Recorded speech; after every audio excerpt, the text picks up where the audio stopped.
और मैं अपनी बहनों को बताना चाहती हूँ कि आपकी बहन आपके साथ में है। किसी भी मुसीबत में, किसी भी पल, किसी भी क्षण आप ऐसे मत समझना कोई भी आपके साथ में नहीं है। हमने तो बीजेपी के जो सांसद थी, जितनी भी महिला सांसद थी, उनके घर पे लेटर दिया था, वो फिर भी उन बच्चियों के साथ नहीं खड़े हो पाए। कांग्रेस पार्टी तो बिना कुछ हमने इनको बताया ये वहाँ पे हमारे साथ खड़े हुए। जब कोई नहीं खड़ा होगा तो मैं आपके साथ में ज़रूर खड़ी रहूँगी। तो देश की बेटियों की जो आवाज़ उठाई उसका भुगतान हम कर रहे हैं। नमस्कार, मैं रवीश कुमार। विनेश फोगाट का रास्ता राजनीति की तरफ ही जाना था। वे आज कांग्रेस में शामिल हो गई। विनेश फोगाट के साथ साथ बजरंग पूनिया भी कांग्रेस में शामिल हो गए। हरियाणा विधानसभा में दोनों के चुनाव लड़ने की चर्चाएं चल रही हैं, लड़ भी सकते हैं। विनेश फोगाट और बजरंग पूनिया ने 4 सितंबर को जब राहुल गांधी से मुलाकात की तब उसकी तस्वीर सार्वजनिक कर दी गई। इसके बाद 6 सितंबर को दोनों ने कांग्रेस अध्यक्ष मल्लिकार्जुन खड़गे से मुलाकात की। फिर साफ हो गया कि दोनों कांग्रेस का हाथ पकड़ने जा रहे हैं। इसके बाद ऐलान की औपचारिकता प्रेस कॉन्फ्रेंस में पूरी कर दी गई। क्योंकि जब बोलते हैं ना कि बुरे टाइम में पता लगता है कि अपना कौन है। जब हम रोड पे घसीटे जा रहे थे तो छोड़ के बीजेपी को, देश में जितनी भी पार्टियां हैं वो हमारे साथ में थी, हमारे दर्द को समझ पा रही थी, हमारे आंसुओं को समझ पा रही थी। मैं बहुत प्राउड फील कर रही हूँ कि मैं एक ऐसी पार्टी में, एक ऐसी विचारधारा में हूँ जो महिलाओं के साथ हो रहा अन्याय और उनके साथ बुरे बर्ताव के खिलाफ खड़ी है। वो लड़ाई लड़ने के तैयार है, सड़क से लेकर संसद तक। और मैं विश्वास दिलाती हूँ पूरे देशवासियों को कि जो मेहनत, जो लगन से हमने रेसलिंग में काम किया है, हम चाहते हैं कि देश के हर एक नागरिक को जो दर्द, जो तकलीफ़ हमने झेली है, खासकर महिलाओं के लिए, हर एक उस महिला के साथ में हम खड़े हैं जो अपने आप को लाचार, अपने आप को बेबस समझती है। रेसलिंग में मैंने पूरा कोशिश किया कि मैं जितनी भी महिलाओं को, छोटी बच्चियों को इंस्पायर कर सकती हूँ। मैं चाहती तो मैं जंतर मंतर पे रेसलिंग छोड़ सकती थी और सभी लोग भी मान रहे थे, पूरा देश इस चीज़ पर विश्वास कर रहा था, क्योंकि बीजेपी आईटी सेल ने उस चीज़ को साबित करने की कोशिश की थी कि हम चले हुए कारतूस हैं, हम ख़त्म हो गए हैं, हम पॉलिटिक्स कर रहे हैं। उन्होंने बोला मैं नेशनल नहीं खेलना चाहती, मैंने नेशनल चैम्पियनशिप खेला। उन्होंने बोला ये ट्रायल्स दे के नहीं जाना चाहते, मैंने ट्रायल्स भी दिया। उन्होंने बोला कि ओलंपिक्स लेवल तक नहीं जाना चाहते, मैं ओलंपिक्स में गई, मैं फाइनल्स में गई। अनफॉर्चुनेटली परमात्मा को कोई और चीज मंजूर होगी। महिला पहलवानों ने जिस व्यक्ति के खिलाफ आरोप लगाया वो राजनीति की एक ताकतवर हस्ती हैं। इतनी कि उनका टिकट कटा भी तो टिकट उनके बेटे को ही दिया गया। परिवारवाद को जड़ से मिटाने वाले प्रधानमंत्री मोदी ने इस परिवारवाद की तरफ देखा भी नहीं। और सच यह भी है कि बृजभूषण सिंह का वे कुछ भी नहीं बिगाड़ सकते थे। भारत जैसे देश में प्रधानमंत्री बदल सकते हैं, बनारस से मोदी भी चुनाव हार सकते हैं, मगर इस देश के कई जिले टापू की तरह हैं जहां किसी एक व्यक्ति का राज चलता है, वह कभी चुनाव नहीं हारता। आप उन जिलों की हालत देखकर समझ नहीं पाएंगे कि वहां के लोगों ने 20-20 साल, 30-30 साल एक ही व्यक्ति को जिताकर क्या पाया। लेकिन यह सच है कि उनका कोई कुछ नहीं बिगाड़ पाया है। यह एक जिले की कहानी नहीं, एक व्यक्ति की बात नहीं। भारत भर में ऐसे 20 से 25 जिले हैं जहां किसी ना किसी का राज चलता है। जाति का समीकरण कभी नहीं बदलता, ना धर्म का समीकरण बदलता है। किसी की हिम्मत नहीं कि कोई उनके खिलाफ फैसला दे दे या कार्रवाई करे। इन सीटों पर बात बहुत कम होती है। भारत इन्हीं अनैतिकताओं का स्वर्ग है जहां बाहुबलियों का काफिला देखकर लोगों का दिल झूम उठता है। इंस्टाग्राम पर इनके रील देखा कीजिए, काफिलों का महिमा मंडन मिलेगा। प्रोटोकॉल और हूटर को लेकर गाने बनाए जाते हैं। यही गाने इनके सपोर्टर के लिए टॉनिक का काम करते हैं। विनेश फोगाट जब चुनाव लड़ेंगी तब उन्हें राजनीति की इस वास्तविकता से सामना हो जाएगा, जैसे जंतर मंतर पर हो गया। पहले से पता नहीं होगा, तभी इन महिला पहलवानों ने बड़ी लड़ाई का ऐलान कर दिया। यौन उत्पीड़न के आरोप के बाद दिल्ली को लगा कि यहां ना कोई अखबार पढ़ता है, ना टीवी देखता है। दिल्ली में कोई हलचल नहीं हुई। महिला पहलवानों को लगा होगा कि उन्होंने ओलंपिक में, कॉमनवेल्थ में और दुनिया के तमाम खेल प्रतियोगिताओं में पदक जीते हैं तो दिल्ली की जनता उनके समर्थन में उमड़ पड़ेगी। लेकिन ऐसा नहीं हुआ। मुझे तब भी पता था कि महिला पहलवानों का साथ नहीं दिया जाएगा।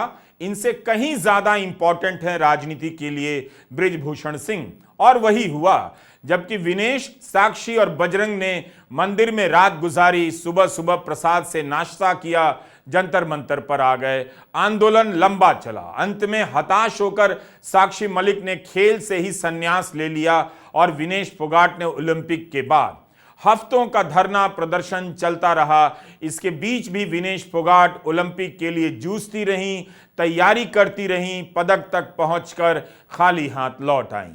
एक चीज़ मुझे पता है कि जब मेहनत आप करते हो तो ज़रूरी नहीं कि आपको उसी दिशा में मिले, कई बार दूसरी चीज़ों में भी आपको वो फल मिल जाता है।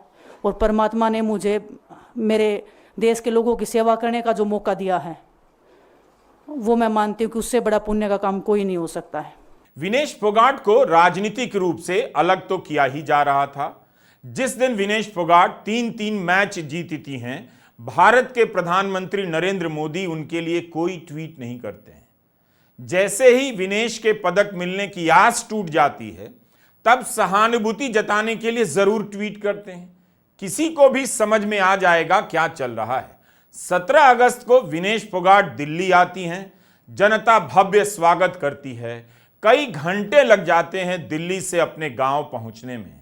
और प्रधानमंत्री मोदी 15 अगस्त को ही ओलंपिक्स गए दल से मिल लेते हैं।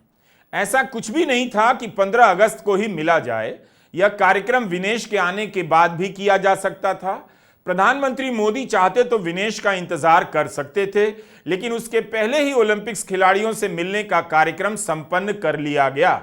2 दिन की ही बात थी, मगर विनेश को इस तरह के कार्यक्रम में बुलाना ना पड़ जाए, आमना सामना ना हो जाए, इसलिए भी यह कार्यक्रम जल्दी संपन्न करा लिया गया होगा। क्या आपने नोट नहीं किया कि प्रधानमंत्री जब पेरिस ओलंपिक्स में गए भारतीय दल से मुलाकात कर रहे हैं, वहां विनेश क्यों नहीं है? टोक्यो ओलंपिक्स के बाद जब खिलाड़ी भारत आए, तब प्रधानमंत्री ने सभी को अपने घर बुलाया था और विनेश से कहा था, ये तो मेरे परिवार की है। उसके परिवार से मिले भी हैं। और इस बार विनेश के भारत लौटने से पहले ही सभी खिलाड़ियों से मिल लेते हैं, विनेश को छोड़ देते हैं। उस विनेश के पास आखिर क्या रास्ता बचा था जब उसके पदक को लेकर संसद में खेल मंत्री बोल रहे थे, खर्चा गिना रहे थे, विनेश को क्या क्या सुविधाएं दी, कितने कितने पैसे दिए। इनको पेरिस ओलंपिक चक्र के लिए कुल 70,45,775 की वित्तीय सहायता दी गई है, जिसका विवरण इस प्रकार है। स्पेन के ग्रेट पिक्स में भाग लेने के लिए वित्तीय सहायता, साथ ही 3 जुलाई से 13 जुलाई 2024 10 दिन तक मैड्रिड, स्पेन के अंतर्राष्ट्रीय प्रशिक्षण शिविर के लिए अतिरिक्त वित्तीय सहायता। इसके अलावा फ्रांस के बुलोन-sur-mer में पूर्व ओलंपिक प्रशिक्षण शिविर के लिए अतिरिक्त सहायता की है। 2024 अंतर्राष्ट्रीय कुश्ती संघ सेकंड रैंकिंग सीरीज में 6 जून से 9 जून 2024 4 दिन तक बुडापेस्ट हंगरी में भाग लेने के लिए और 10 जून से 21 जून 2024 तक टाटा ओलंपिक सेंटर हंगरी में अंतर्राष्ट्रीय प्रशिक्षण शिविर के लिए अतिरिक्त सहायक स्टाफ के लिए वित्तीय सहायता की है। स्ट्रेंथ और air conditioning coach mister Wayne Patrick Lombard के लिए टाटा ओलंपिक सेंटर हंगरी में 10 जून से 21 जून 2024 11 दिन तक अंतर्राष्ट्रीय प्रशिक्षण शिविर में भाग लेने के लिए भी वित्तीय सहायता की है। 13 जुलाई 2023 से 16 जुलाई 2023 4 दिन तक बुडापेस्ट हंगरी में 4th रैंकिंग सीरीज में भाग लेना और 10 से 16 जुलाई 2023 16 दिन तक बुडापेस्ट हंगरी में प्रशिक्षण शिविर हेतु इसको वित्तीय सहायता की है। वेलमेकेन बुल्गारिया में 10/11/2022 से 3/12/2022 तक प्रशिक्षण के लिए वित्तीय सहायता दी है। उनके रिहाई प्रक्रिया के लिए आवश्यक उपकरण खरीदने के लिए भी वित्तीय सहायता की गई है। 2020 टोक्यो ओलंपिक चक्र में 1,13,98,224 रुपये का आर्थिक सहयोग उसको किया गया था।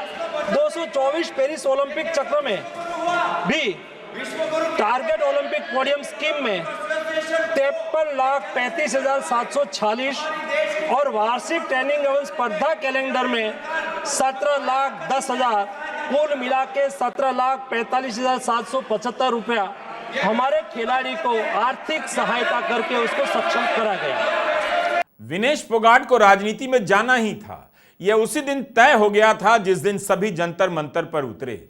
राजनीति ने उनका रास्ता रोका। पुलिस में केस भी हुआ तो कोर्ट के आदेश पर, वरना उसके लिए भी महीनों लड़ाई लड़नी पड़ जाती। जिस दिन संसद की नई इमारत का उद्घाटन हुआ उस दिन उन्हें नजदीक जाकर प्रदर्शन करने नहीं दिया गया, लेकिन बृजभूषण सिंह उद्घाटन में आमंत्रित किए गए। नई इमारत का इतिहास इस प्रसंग से शुरू हो जाता है। विनेश को राजनीति में आकर अपने अधिकारों की आगे की लड़ाई लड़नी पड़ेगी, लड़नी चाहिए।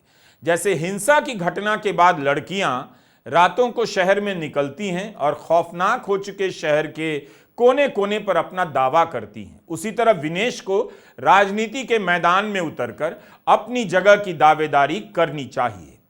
मैं चाहती हूं कि जो हमने फेस किया एज ए खिलाड़ी होने के नाते, उन सब खिलाड़ियों को वो चीज़ ना फेस करनी पड़े। हम उनकी लड़ाई में साथ हैं। शायद उनको आज हिम्मत मिले कि जो पार्टियां पावर में रहती हैं शायद वो साथ में नहीं खड़ी हों, लेकिन उनके बहन भाई हैं जो उनके साथ में खड़े हैं। और उन्हें पता है स्पोर्ट्स में कितना गलत होता आया है, नहीं बोल पाते हैं खिलाड़ी। आप हमसे देख लो, बजरंग के ऊपर डोप का बैन लगा दिया 4 साल का, सिर्फ किसी लिए कि सिर्फ उन्होंने आवाज़ उठाई थी हमारे साथ बैठ के। तो उसका भुगतान हम कर रहे हैं, आज तक कर रहे हैं, लेकिन हम डरेंगे नहीं, पीछे नहीं हटेंगे। जो लड़ाई थी वो जारी है, ख़त्म नहीं हुई है। कोर्ट में हमारा केस चल रहा है, वो लड़ाई भी हम जीतेंगे, ज़िंदगी की जंग भी हम जीतेंगे।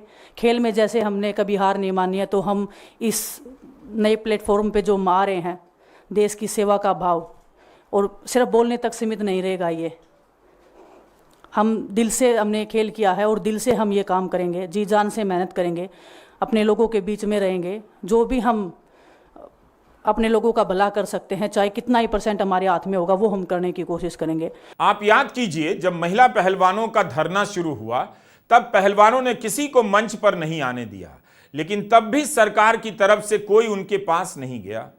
दिल्ली का गोदी मीडिया जाता तो था कवर करने, लेकिन पहलवान ही पूछा करते थे, इतनी रिकॉर्डिंग हो रही है मगर चैनलों पर दिखाई क्यों नहीं देता। धीरे धीरे ये लोग अकेले पड़ते गए, लिहाजा उन्हें अपना दरवाजा सबके लिए खोलना पड़ा। बजरंग पूनिया ने इसकी याद दिला दी। जो आज बीजेपी की IT सेल बोल रही है कि इनका मकसद तो सिर्फ राजनीति करना था, हमने तो उनको लेटर भेजा था, वो जब भी नहीं आए। हमने तो बीजेपी के जो सांसद थी, जितनी भी महिला सांसद थी, उनके घर पे लेटर दिया था, वो फिर भी उन बच्चियों के साथ नहीं खड़े हो पाए। कांग्रेस पार्टी तो बिना कुछ हमने इनको बताया ये वहाँ पे हमारे साथ खड़े हुए। तो देश की बेटियों की जो आवाज़ उठाई उसका भुगतान हम कर रहे हैं। धरना प्रदर्शन के बाद जब पहलवानों ने नौकरी ज्वाइन की थी तब इन्हें सुनाया गया कि नौकरी के मजे ले रहे हैं। विनेश ने रेलवे से इस्तीफा दे दिया, तब जाकर कांग्रेस में शामिल हुई और इस्तीफा देते हुए कहा, भारतीय रेलवे की सेवा मेरे जीवन का एक यादगार और गौरवपूर्ण समय रहा है।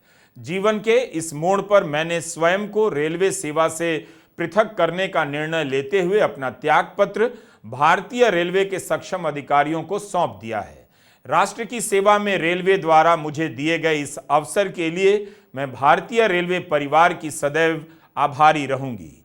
खिलाड़ी राजनीति में आते रहे हैं, बीजेपी में भी पहलवान शामिल हुए हैं। योगेश्वर दत्त और बबीता फोगाट पहलवान ही हैं, कब से बीजेपी में हैं, दोनों को इस बार टिकट नहीं मिला।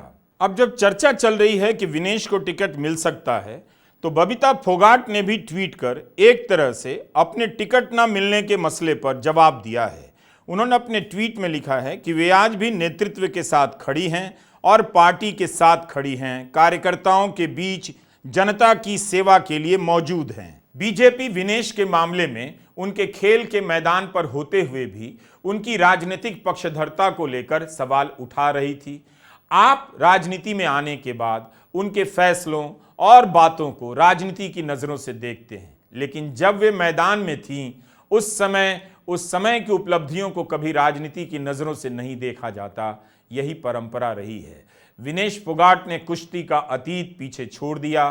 पेरिस ओलंपिक्स की वह रात कितनों पर भारी पड़ गई, तब भी IT सेल विनेश का मजाक उड़ा रहा था। विनेश पर हंसने वाले हंस ही रहे थे, आगे भी हंसेंगे। राजनीति मौका देती है जनता को समझने का और जनता के द्वारा खुद को समझे जाने का। हरियाणा का चुनाव अब शुरू हो रहा है। नमस्कार, मैं रवीश कुमार।